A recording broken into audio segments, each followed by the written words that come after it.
Semana retrasada fizemos o Nordeste pela segunda vez, né? Fiz os 9 estados o mês passado, fiz 3 estados essa semana retrasada.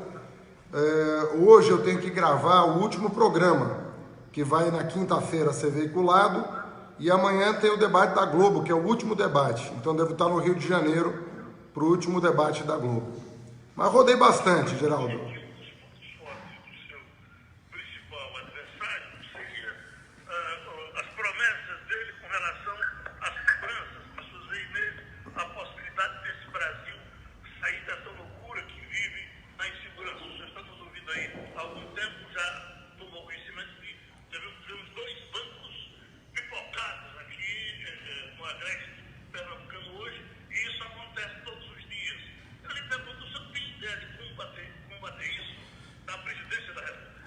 Olha, nós temos uma ideia muito diferente da do Bolsonaro. O Bolsonaro quer armar a população para combater o crime organizado. O que vai acontecer é que vai morrer mais gente. O que nós queremos é federalizar alguns crimes, ou seja, colocar a Polícia Federal, que tem treinamento, tem inteligência, tem capacitação, para enfrentar o crime organizado em todos os estados da federação. Porque nós entendemos que a Polícia Federal tem que se envolver mais com a segurança pública, que hoje é atribuição só da Polícia Militar e da Polícia Civil dos estados. Com a federalização e o aumento do contingente de policiais federais, nós entendemos que o combate ao crime organizado vai ser muito mais efetivo do que se eu der uma arma na sua mão para você enfrentar uma pessoa que tem uma habilidade que você não tem. O cidadão comum não tem condição de enfrentar um assalto a banco com as próprias mãos, mesmo armada. Agora, a Polícia Federal tem inteligência para descobrir as organizações criminosas e fazer o trabalho que tem que ser feito com inteligência e não aumentando a violência nas ruas, que é o que vai acontecer se o Bolsonaro for eleito.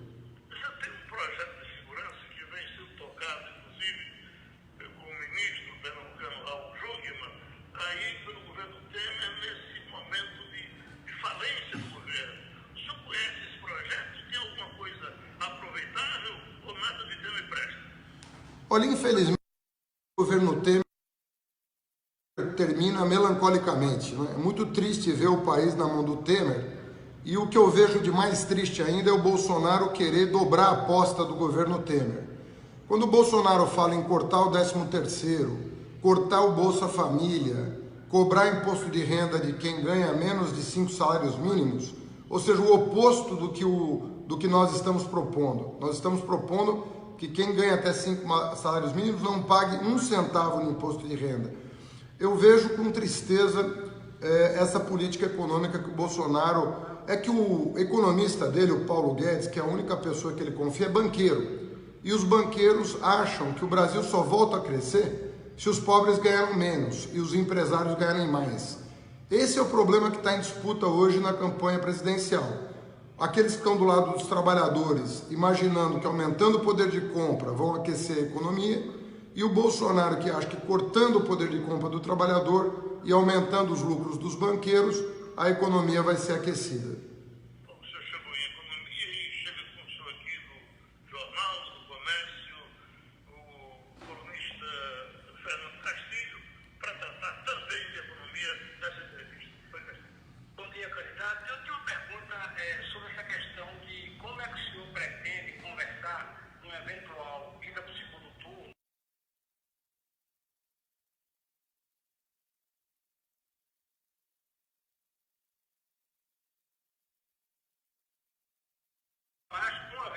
Numa eventual eleição do senhor vai ter que conversar com ele. O presidente Lula conversou muito bem com o setor financeiro. O que é que mudou agora, a sua visão? Não vale mais conversar com o mercado? Não existe mais condições? O senhor não tem falado com nenhum interlocutor do mercado financeiro. Vai ser assim mesmo no eventual governo do senhor? Olha, os bancos vão ter que ser enquadrados. Os juros que eles estão cobrando hoje são juros que não existem em nenhum lugar do mundo. Só para você ter uma ideia, o juro que os bancos estão cobrando no Brasil é 4 vezes maior que a média internacional. Por isso que quando o Bolsonaro sobe nas pesquisas, o que acontece?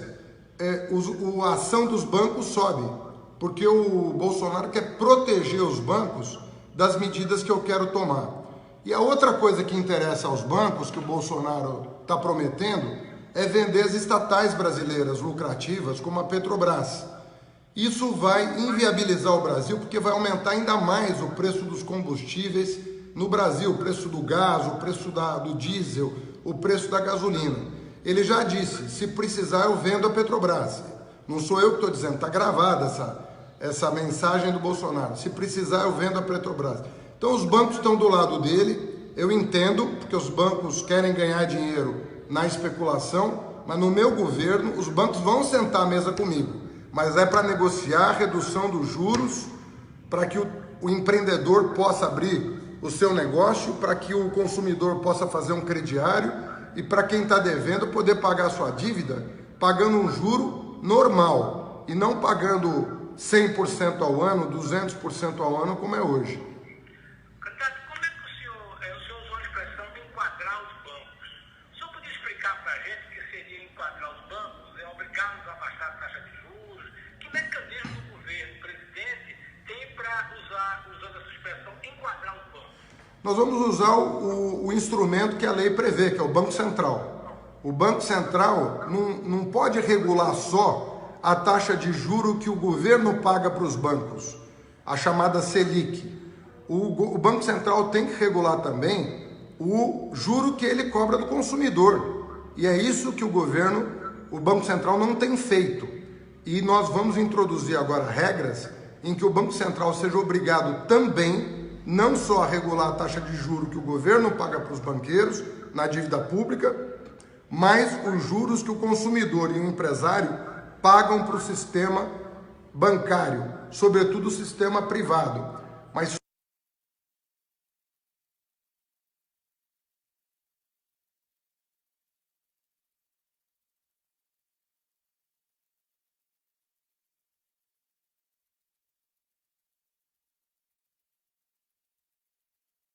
está na Constituição. Estamos conversando com o candidato do PT à presidência da República, Fernando Haddad. Doutor Haddad, alguns estão cobrando que o PT faça meia-culpa. Afinal de contas, mesmo que o PT desminta o tempo todo, a inteligência brasileira sabe que tivemos algumas coisas erradas e que talvez o pedido de desculpa facilitasse alguma coisa. O senhor está disposto a pedir desculpa de algum erro do PT? Geraldo, primeiro que não é verdade isso. Nós sabemos que houve problemas na gestão de algumas empresas. O que nós dizemos e reafirmamos é que no Brasil do passado, toda a sujeira era varrida para baixo do tapete. E no nosso governo, e isso é dito pela própria Polícia Federal, pelo próprio Ministério Público, quem fortaleceu essas instituições foram os nossos governos. E nós nunca protegemos um correligionário nosso, nem de nenhum outro partido. O indivíduo que cometeu o erro foi investigado, está sendo processado, alguns estão sendo absolvidos, outros estão sendo condenados, mas ninguém foi protegido. Então o PT nunca enfraqueceu a polícia e o Ministério Público. Isso é dito pelos próprios órgãos de combate à corrupção. Então o que nós não aceitamos é a acusação de que nós enfraquecemos os órgãos de controle. Agora que houve problemas, houve, como há, nós punimos exemplarmente quem cometeu o erro, não inibindo a ação da polícia e do Ministério Público. Essa é a nossa alegação, e não de que não houve problemas. Esse receio, então, que muitos têm de um PT vingativo voltando ao poder, que poderia até punir pessoas que estão punindo o PT hoje, esse receio está fora, não existe, não deve existir. Eu quero me comprometer com você. A Polícia Federal e o Ministério Público vão receber reforço no meu governo. Reforço.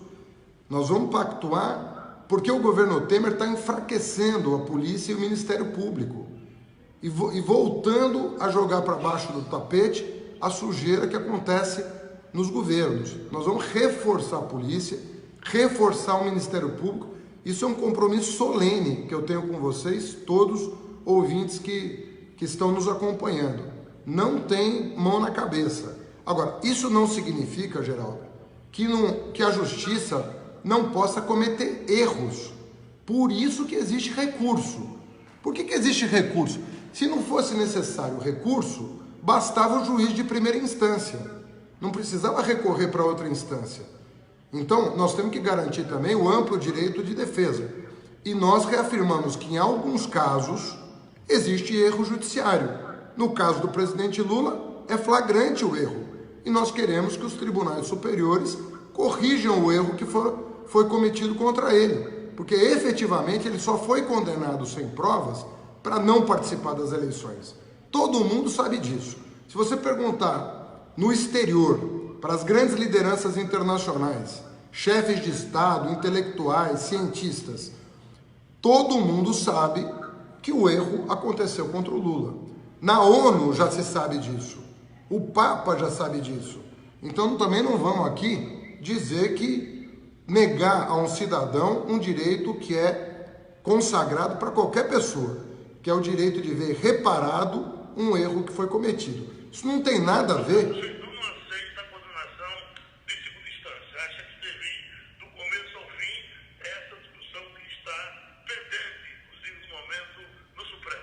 Eu vou repetir para você o que eu disse. A justiça tem que ser apoiada, mas o direito de defesa também tem que ser apoiado, porque é parte da justiça. E o que eu digo e repito é o seguinte: eu li o processo, eu sou advogado do Lula, e naquele processo não tem uma única prova contra o Lula. E não sou eu que estou dizendo, é a Organização das Nações Unidas, que já pediu para o Brasil um julgamento justo para o Lula. É diferente uma coisa da outra. E a nossa oposição quer confundir as coisas. Defender o recurso do Lula não significa ir contra a justiça, porque, aliás, o recurso é parte do sistema de justiça.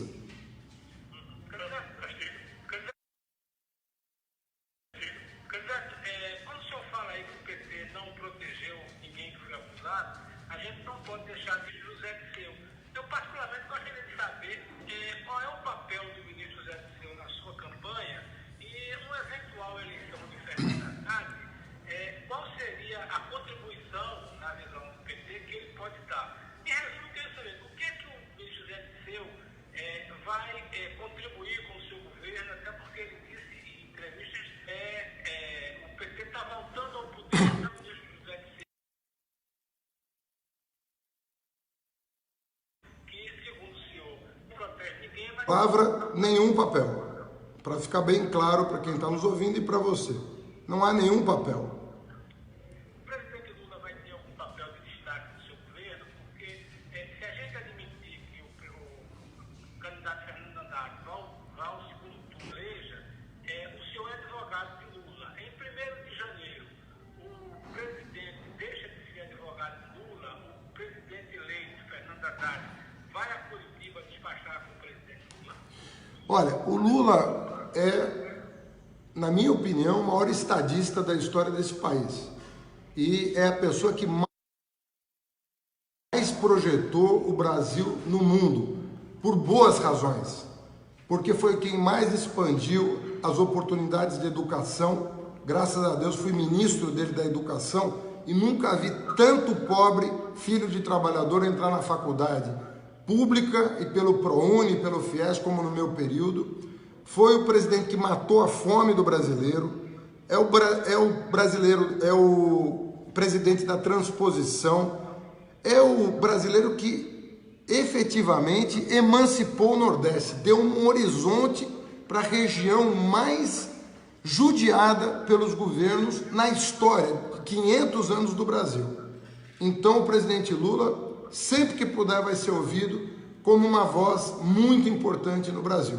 O presidente vai ser Fernando Haddad, mas eu jamais vou me negar a conversar com o presidente Lula, e eu espero que ele já tenha sido absolvido até a minha posse, porque o recurso dele subiu, né, para Brasília, e eu tenho certeza que vão reparar o erro gravíssimo que cometeram contra ele. Professor Fernando Haddad, essa boa relação do PT com a Venezuela, depois de tudo que vem acontecendo, o pessoal de lá fugindo para cá, é unanimidade do PT de que a Venezuela é uma democracia? Não, o que nós defendemos é outra coisa. Nós defendemos que nós não devemos entrar em guerra com os nossos vizinhos, em nenhuma hipótese. Nós não devemos tomar partido nos outros países pela oposição ou pela situação, porque o papel de líder do Brasil exige prudência para que nós possamos mediar os conflitos existentes na Argentina, na Venezuela, na Nicarágua ou em qualquer outro país. Entrar em guerra com o nosso vizinho é um erro. Você lembra quando a Bolívia cometeu um erro contra o Brasil? E o Bolsonaro e alguns jornais aqui de São Paulo queriam que o Lula declarasse guerra à Bolívia e mandasse os jovens brasileiros morrerem lá na Bolívia por causa de uma refinaria que foi paga.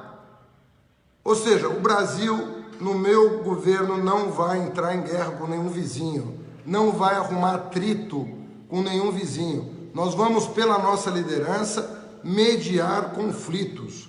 Esse discurso de guerra, esse discurso belicoso, isso nós não vamos ter com vizinho nenhum. Isso vai levar o Brasil para o buraco. Você cortar direito dos trabalhadores, 13º, férias, cobrar imposto de renda de pobre, vender as estatais, arrumar confusão com o vizinho. Isso é agenda do Bolsonaro. Isso não é agenda do Lula, não é agenda do Fernando Haddad, não é agenda do meu governo. Candidato, pegando essa moda aí da agenda, como é que o senhor analisa o crescimento da intenção de voto do candidato Bolsonaro? E se o senhor concorda com a avaliação que está sendo feita, que é o seguinte, ele cresce por ser um candidato anti-PT. É um equívoco da sociedade, ou como o senhor disse num debate recentemente, a população está sendo induzida ao erro em votar em Bolsonaro. Como é que o senhor analisa esse embate que foi feito na eleição brasileira entre PT e anti-PT? O PT não tem culpa desse embate? Olha, eu atribuo... Eu não sei se você está acompanhando o que está acontecendo no WhatsApp. Se você fizer uma pesquisa do que está acontecendo, você vai ver a baixaria, não tem outro nome para o que eu estou dizendo, que a campanha do Bolsonaro está fazendo no WhatsApp. São milhões de mensagens mentirosas por dia, faz uma semana que isso está acontecendo. Nós já conseguimos que o Tribunal Superior Eleitoral retirasse de circulação algumas mentiras que ele está contando pelo WhatsApp, mas é muito difícil você conter mentira pelo WhatsApp. Por quê? O Twitter é público, o Facebook é público, o YouTube é público. O WhatsApp você não consegue correr atrás com a mesma eficiência que você corre em relação a essas outras plataformas. Então nós estamos fazendo uma corrida de gato e rato em função do que o Bolsonaro está fazendo nas redes sociais, sobretudo no WhatsApp. Eu queria alertar você, ouvinte, se você receber uma mensagem mentirosa, anônima, ligue para nós e denuncie, porque ele está falando coisas contra a família brasileira, está falando coisas contra a escola pública brasileira, está falando coisas contra as professoras brasileiras. Estão acusando as professoras de, nas escolas, tratar de temas com crianças pequenas, sobre sexualidade. Eles estão fazendo coisas que são a maior baixaria do mundo. Você, ouvinte, que receber esse WhatsApp, denuncie, não deixe prosperar as mentiras do Bolsonaro no WhatsApp.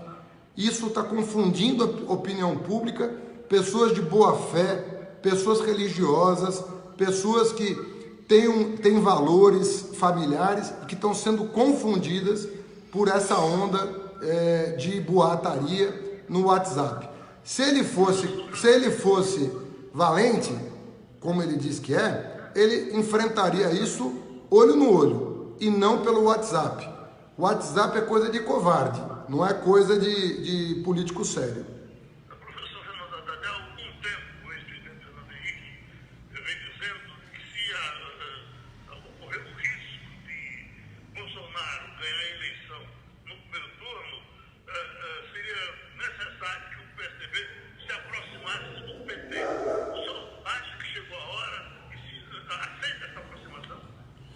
Olha, os democratas, eu acho que vão ter uma agenda própria, mas primeiro que eu não acho que isso vai acontecer. Eu acho que nós vamos estar no segundo turno. O Nordeste, eu acho que já acordou para os riscos que o Bolsonaro representa. E eu repito aqui, cobrar imposto de renda de pobre, cortar Bolsa Família, cortar 13º, vai piorar a economia, não vai melhorar. Vai melhorar para os bancos, que nós queremos enquadrar porque estão cobrando juros demais. Eu não acho que vai acontecer isso, acho que nós vamos para o segundo turno, e aí os democratas vão estar todos de um lado, e aqueles que defendem os trabalhadores vão estar todos de um lado, contra essa escalada de violência que ele representa.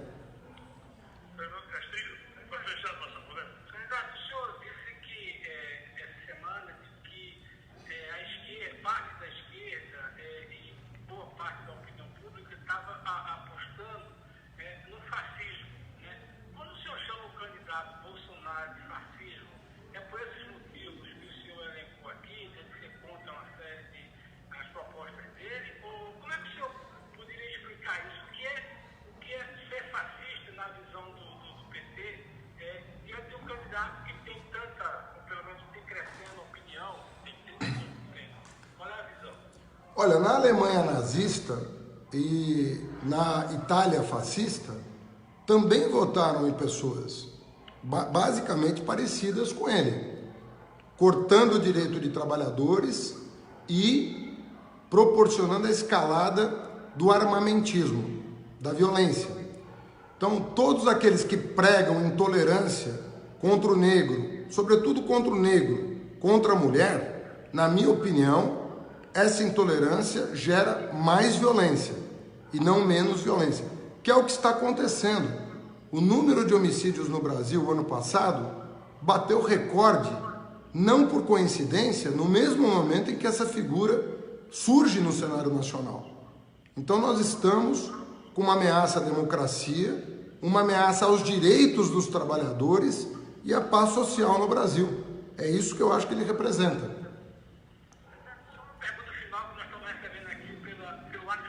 Pois não. Cuidado com esse WhatsApp. Candidata com grande chance de se reeleger em Minas. O senhor está disposto a ouvir a presidente Dilma, se ela for eleita? Ela teria papel no seu governo, já que se você fizer que deu, não vai ter papel nenhum. Mas a presidente Dilma, eleita senadora, o presidente Fernando Haddad, ouviria ela, conversaria com ela teria algum papel no seu governo? Olha, você tem 81 senadores. Todos vão ser ouvidos pelo presidente da República, independentemente de partido. Agora, ela é do meu partido, então evidentemente que ela será ouvida. Você não pode governar ameaçando fechar o Congresso, como o Bolsonaro fez recentemente, dizendo que quer aprovar uma nova Constituição e não submeter ao Congresso Nacional, submeter a referendo sem passar pelo Congresso Nacional. O Congresso Nacional, com todos os defeitos, né, ele é um poder constitucional. Ele não pode ser fechado em hipótese nenhuma. Ele tem que ser ouvido. O ex-ministro Zé Dirceu disse que estava na hora de rever algumas atribuições do STF. Então, não iguala a proposta, pelo menos. Mas, querido, aí você entrevista o Zé Dirceu. Você me entrevistou e eu te respondi com toda sinceridade. Mas você está tão interessado nele, liga para ele. Muito obrigado, viu? Obrigado, querido. Um abraço para vocês, viu? Grande abraço para vocês e para o povo pernambucano.